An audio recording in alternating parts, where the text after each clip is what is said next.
ಕಾಂತಿ ಕಾಂತಿ ಕನಕ ನಿನ್ನ ಹೊತ್ತಿಗೆ ಒಂದು ಕಲಿಯಿದೆ ಯಾಕೆ ತಂದೆ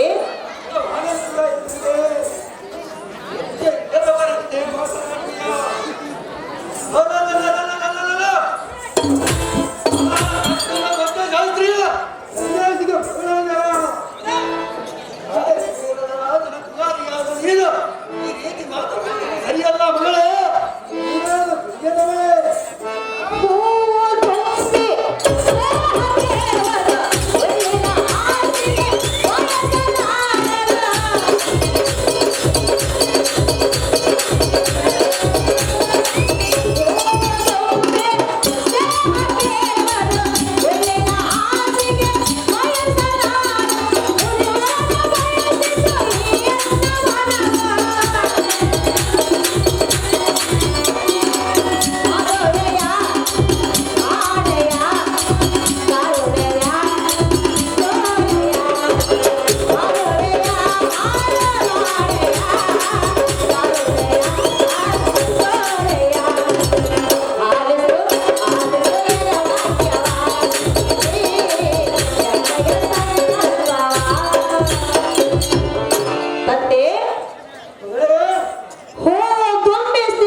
ಅಪ್ಪಯ್ಯ ಚಂದ್ರನಿಲ್ಲದೆ ಚಕೋರಿ ಬಾಳುವುದಿಲ್ಲ, ನೀರಿಲ್ಲದೆ ನದಿ ಬದುಕುವುದಿಲ್ಲ. ಅಪ್ಪಯ್ಯ ಜಮದಗ್ನಿ ಇಲ್ಲದೆ ಈ ರೇಣುಕ ಬಾಳಿ ಬದುಕುವುದಿಲ್ಲ. ಜಮದಗ್ನಿಗೆ ನನ್ನ ಕೊಟ್ಟ ಲಗ್ನವನ್ನು ಮಾಡುತ್ತಂದೆ. ಈ ಮಾತು ಕೇಳುವುದಕ್ಕಾಗಿ ಅಲ್ಲಿಂದ ಇಲ್ಲಿವರೆಗೂ ಬಂದೆ. ರಣರಂಗದಲ್ಲಿ ಸೂರ್ಯರನ್ನ ಕಾದಾಡುವ ಶೌರ್ಯ ಧೈರ್ಯ ಸಾಹಸವಿರುವ ರಾಜಕುಮಾರನನ್ನು ನೀಡುವುದು ಬಿಟ್ಟು ಸುವರ್ಣಗಳನ್ನು ಧರಿಸಿ ಶ್ರೇಷ್ಠ ಶ್ರೀಮಂತಿಯಾಗುವುದು ಬಿಟ್ಟು ಆ ಸನ್ಯಾಸಿಯ ಮನಸ್ಸು ಅರಣ್ಯವಾಸಿ ಆಗುವ ಮಗಳೇ ಬಿಟ್ಟು ಬಿಡ ಸನ್ಯಾಸಿಯ ಮಗಳೇ. ಏತಕ್ಕಾಗಿ ಜಮದಗ್ನಿಯನ್ನು ಕೊಡುವುದಿಲ್ಲ? ಆ ಬಡ ಸನ್ಯಾಸಿ ಮಗಳೇ, ಆ ಸನ್ಯಾಸಿ ನನಗೆ ಇಷ್ಟವಾಗಿರೋನಲ್ಲ ತಂದೆ. ಇಷ್ಟವಾಗಿರೋಲ್ಲ ಅಪ್ಪಯ್ಯ, ಅದು ಆ ಗಿಡದಲ್ಲಿ ಏನು ಕಾಣುತ್ತಿರುವುದು? ಅದರ ಬಣ್ಣ ಹೇಗಿರುವುದು? ಅದರ ಕಂಠದಿಂದ ಬರುವ ಕುಹುವಿನ ಶಬ್ದ ಹೇಗಿರುವುದು? ಹೌದಲ್ಲವೇ? ಹೇಳುವಿನ ಕೇಳು ಅಪ್ಪಯ್ಯ, ಹೇಳುವಿನ ಕೇಳು.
ಜನಕ,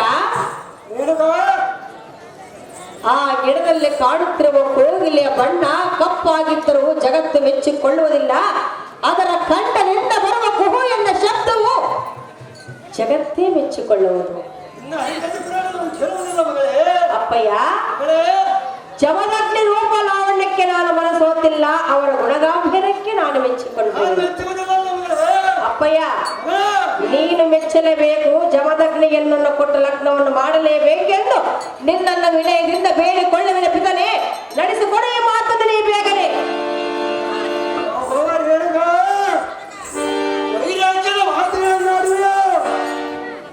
ಈ ನಿನ್ನ ನಡೆಗುಡಿ ಪರಮ ವಿವರಗಳಿಗೆ ಸನ್ಯಾಸಿಗಳಿಗೆ ಅಷ್ಟವರಣ ಅರಮನೆಯಲ್ಲಿ ಅಮರ ಭೋಗ ಅನುಭವಿಸುವ ನಮ್ಮಂಥವರಿಗೆ ಅಲ್ಲ ಮಗಳೇ. ಇಷ್ಟು ಕಟುಕರವಾಗಿ ಮಾತನಾಡುವೆಯ ಯೋಗಿಯ ದರ್ಶನದಿಂದ ಮಾತ್ರಕ್ಕೆ ಹೋಗಲಿಲ್ಲ ತಿಳಿಯಬೇಕೆಂದಿದೆಯಾ ಜನಕ? ಅದು ತರುವಯ್ಯ, ಇಂದು ತರುವಯ್ಯ.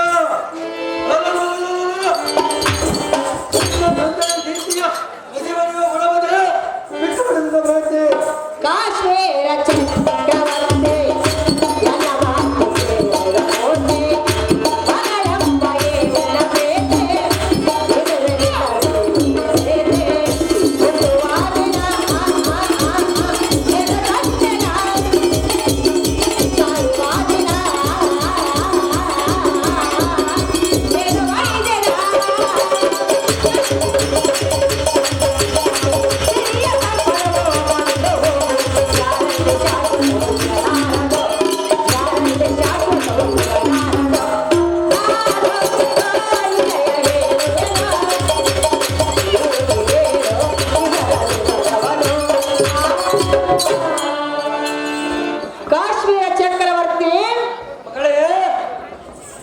ಮಗಳೆಂಬ ನಿನ್ನ ಪ್ರೀತಿ ಇದುವೆ ಏನು ನಿನ್ನ ರೀತಿ ನೀತಿ?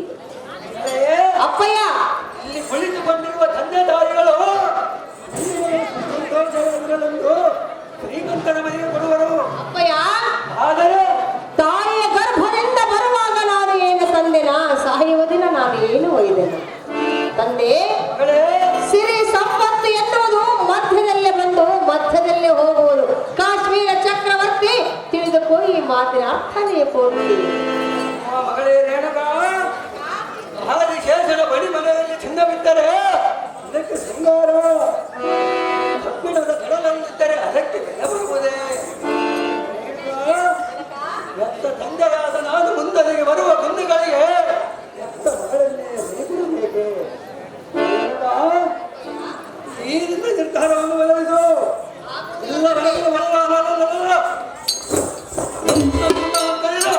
ಚಂಡಿಯಂತೆ ಕೂಡಿ ಬಿಡುವೆ. ನಿನ್ನ ನೆತ್ತಿಯ ಮೇಲೆ ಮಾಸಾರಿಲ್ಲ, ನಿನಗಿಂತ ತರವಲ್ಲ ಮಗಳೇ. ಏನಿನ್ನ ಸಿರಿ ಸಂಪದವು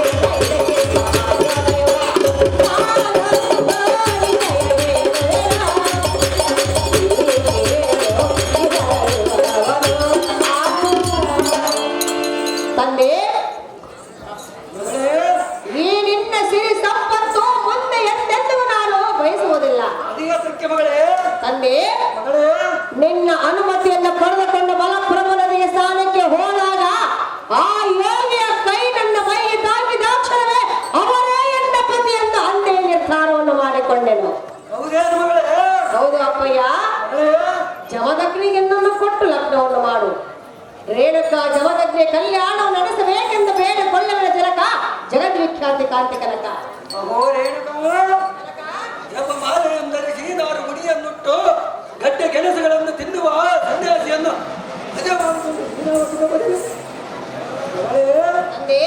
ಸದೋದಿಕ ತರ್ಕದಲ್ಲಿ ಮಲಗಿ ನಿನ್ನ ಕೋಮಲ ಶರೀರವು ಹುಲ್ಲಿನ ಮೇಲೆ ಮಲಗಿ ಕತ್ತ ಮುಳ್ಳುಗಳ ಕುಳಿದು ಗಂಟೆಯನ್ನು ಸುರಿಸುತ್ತ ಬೇಡಗಳೇ ಬೇಡ, ನಾನು ಕುಮಾರಗಳು ಯಾರು ಮೆಚ್ಚುವಿಗೋ ವೈಭವದಿಂದ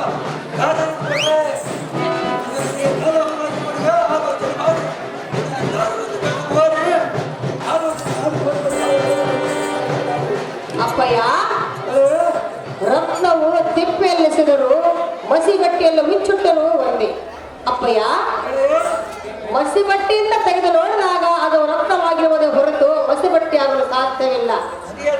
ನಿನ್ನ ಹಠವನ್ನು ಬಿಡೋ ಜಮದಗ್ನಿ ಏನನ್ನು ಕೊಟ್ಟು ಲಗ್ನವನ್ನು ಮಾಡಿ ಜನಕ ಜಗವಿಖ್ಯಾತಿ ಕಾಂತಿ ಕನಕ.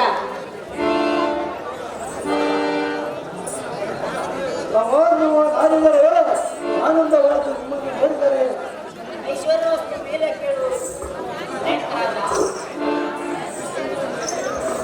ಅಹೋ ಕಾಶ್ಮೀರದ ರಸನಿಯೇ, ಹೇಳುವೇನೆ ಕೇಳು. ಅದೇನು ಚೆನ್ನಾಗಿಯೋ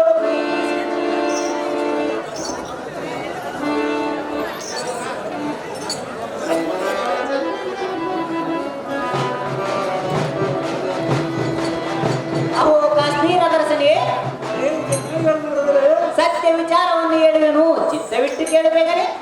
ಅದೇನು ಚೆನ್ನಾಗಿ ರಾಜ, ಅದೇನೆಂದರೆ ಅದೇನು ಮಾಡಿದರೆ ಜಮದಗ್ನಿ ರೇಣುಕಾ ದೇವಿಯು ಶಾಪಗ್ರಸ್ತ ದೇವತರವರು. ಹೌದೇನು ಮಾಡಿದರೆ ಅವರ ಮನದಾಸೆಯನ್ನು ಈಡೇರಿಸು, ಅವರ ಮಾತನ್ನು ನಿರಾಕರಿಸಬೇಡ. ಅಹೋ ರಾಜ, ಮಾಡಿದರೆ ತಕ್ಷಣವೇ ಅವರ ಮದುವೆಯನ್ನು ಮಾಡಿ ಚಿಂತನಾಗು. ರೇಣುಕಾ ದೇವಿಯ ಗರ್ಭದಲ್ಲಿ ನಾರಾಯಣನಾಂಶ ಸಂಭೂತನಾದ ಭಾರ್ಗವರಾಮನು ಜನಿಸಿ ಬರುವನು. ಮೂವಾರ ಕಡಿಮೆ ಮಾಡಿ ಈ ದುಷ್ಟರ ತತ ಮಾಡಿ ಸದ್ಭಕ್ತರನ್ನು ರಕ್ಷಿಸುವನು. ರೇಣುಕರಾಜ, ಈ ಮಾತು ಮಾತ್ರ ಸಹಜ. ಮುನಿಕುಲ ಭಾವನೆಯಲ್ಲಿ ಮಾಡಿದರೆ ಅಹೋ ರೇಣುಕರಾಜ, ನಾನಂತ ಅಜ್ಞಾನಿ ರೇಣುಕಾ ದೇವಿಯ ಜೀವನ ಚರಿತ್ರೆ ನಿಮ್ಮಿಂದ ತಿಳಿದುಕೊಂಡೆನು. ಆನಂದಪಟ್ಟೆನು. ಆದರೆ ರಾಜ, ನಿಮ್ಮ ಇಷ್ಟದಂತೆ ರೇಣುಕಾ ಜಮದಗ್ನಿ ಕಲ್ಯಾಣವನ್ನು ಮಹಾವೈಭವದಲ್ಲಿ ಮನೆಮುಗ್ಗವ ವೈಭವ. ಅಹೋ ರಾಜೇಂದ್ರ, ಮಾಡಿದರೆ ನಾ ಇನ್ನು ಹೋಗಿ ಬರುವೆನಪ್ಪಣೆ ಎಂಬ ಪಾಲಿಸು ರಾಜೇಂದ್ರ. ಪರಮ ಪಾವನ. ದೋಷದಿಂದ ಹೋಗಿ ಬಂದಿರಲಿ ಸ್ವಾಮಿ ಸತ್ಯದೇವಿ.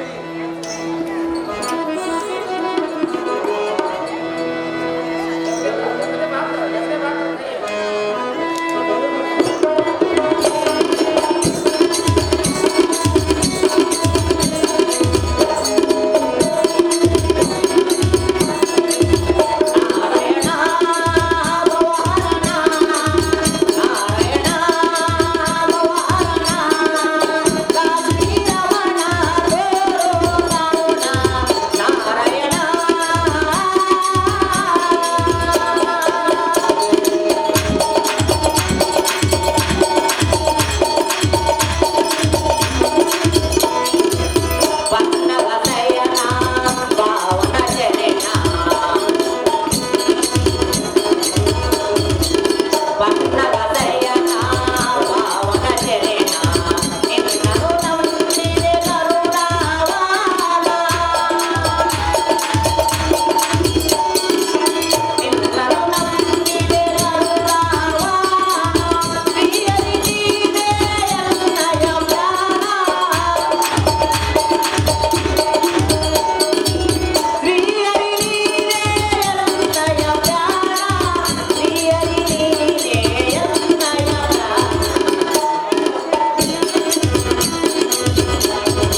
ಭೂಪತಿ ತಳನೆ ಒಳೆಯುವ ಎಣ್ಣೆಯ ಈ ಮಹಾವೀರನಂತೆ ಮೆರೆಯುವ ಖಡ್ಗವನ್ನು ಕಂಡು ಸ್ವರ್ಗಾಧಿಪತಿಯಾದ ಇಂದ್ರನು ತನ್ನ ಪಟ್ಟಣ ಬೆಟ್ಟದ ಕೆಟ್ಟ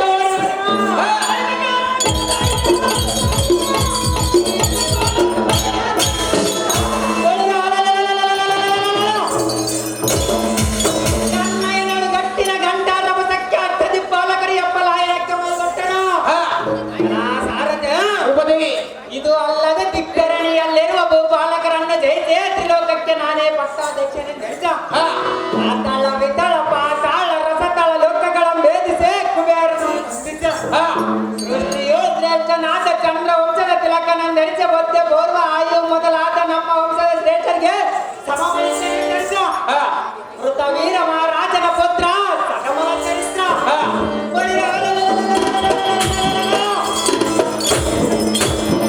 ಹಿಂದಾಗಿ ಬರುವ ವೈರಿಗಳ ಕಂಡ ಕನವ ಎಣ್ಣೆಯ ಸಹಸ್ರಭಗಳ ಕುದಿದಿಕ್ಕುವ ಜನದಂತೆ ನಡೆದಾಡುವವು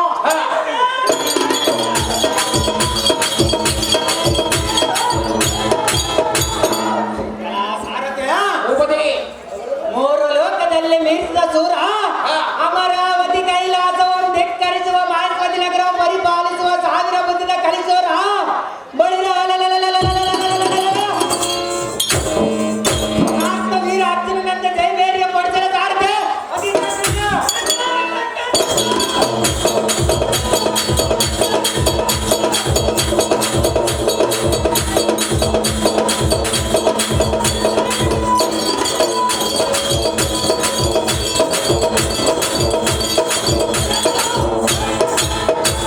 ವೀರಾರ್ಜುನ ಮಹಾರಾಜರ ಮಹಿಮಾದರೆ ಈ ಸಭಾಮಂದಿರಕ್ಕೆ ಬಂದ ಕಾರಣವೇನು ದೇವ ದಿವ್ಯ ಪ್ರಭಾವ ಈ ಸಾರಥ್ಯ ಭೂಪತಿ ಈ ಸುಂದರವಾದ ಸಭಾ ಮಂಟಪಕ್ಕೆ ನಾ ಬಂದ ಕಾರಣವೇನೆಂದರೆ ಏನು ದೇವ ಚಪ್ಪನ್ನಾರು ದೇಶದ ರಾಜ್ಯರಿಂದ ಕಪ್ಪ ಕಾಣಿಕೆ ಒಪ್ಪಿಸಿಕೊಳ್ಳುವ ಸುಭಟರು ಮಹಾಸುಭಟರನ್ನು ನಡೆಸಿದ ಎನ್ನಂಬಿತನು ಎನ್ನಂಬರ ಹೇಳಿದ ಕಾರಣ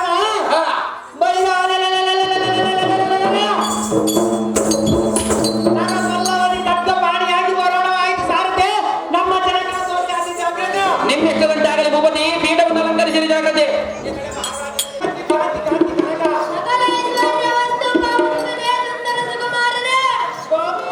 ವೈರಿಗಳ ಗರ್ಭ ನಿರ್ಭೇದನ ಮಾಡುವ ಬಿಂದನೆ ಎನ್ನಂ ಕರೆಸಿದ ಕಾರಣ ಬೇಡಬೇಡನ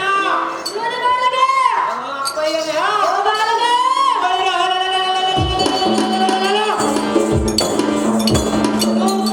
ಜನರ ಸೈನ್ಯವೇನಾದರೂ ನಮ್ಮ ಸಾಮ್ರಾಜ್ಯಕ್ಕೆ ಮುಕ್ತಿ ಹಾಕಿರುವುದೇ ಹೇಗೆ ಇಲ್ಲವೇ ಅಂಗ ಕಾಳಿಕ ಕಾಶ್ಮೀರ ಮಗದ ಮಳವಾದ ಚಪ್ಪನ್ನಾರು ದೇಶದ ರಾಜರೇನಾದರೂ ಕಾಲ ಕಾಲಕ್ಕೆ ಕಪ್ಪು ಕಾಣಿಕೆ ತಂದಪ್ಪಿಸದ ತಮ್ಮ ಒಪ್ಪಿಸಿರುವರೇ ಹೇಗೆ ದೇವತರೇನಾದರೂ ನಮ್ಮ ಮೇಲೆ ಅಸಹ್ಯ ಭಾವನೆ ತೋರುತ್ತಿರುವರ ಇಲ್ಲವೇ ಬಳಿದ ನಮ್ಮ ಈ ಮಾಹಿತಿ ನಗರ ಸಂಸಾರವು ಕಂಡ ಬಂಡ ಮನುಷ್ಯರೇನಾದರೂ ಕೊಂಡವರೇ ಹೇಗೆ ಅಹೋ ತಂದೆ ಯಾವ ವಿಷಯವಾಗಿ ಕರೆಸೆಯನ್ನ ಮುಂದೆ ಬಳಿದ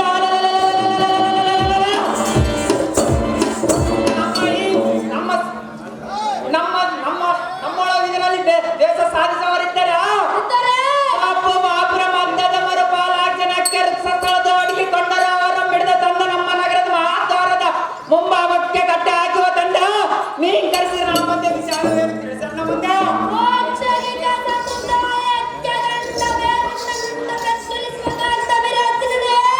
ಓ ಜನಕನೇ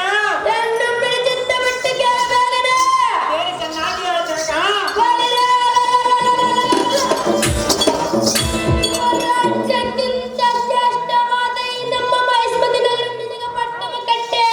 ಪಟ್ಟಮ ಕಟ್ಟ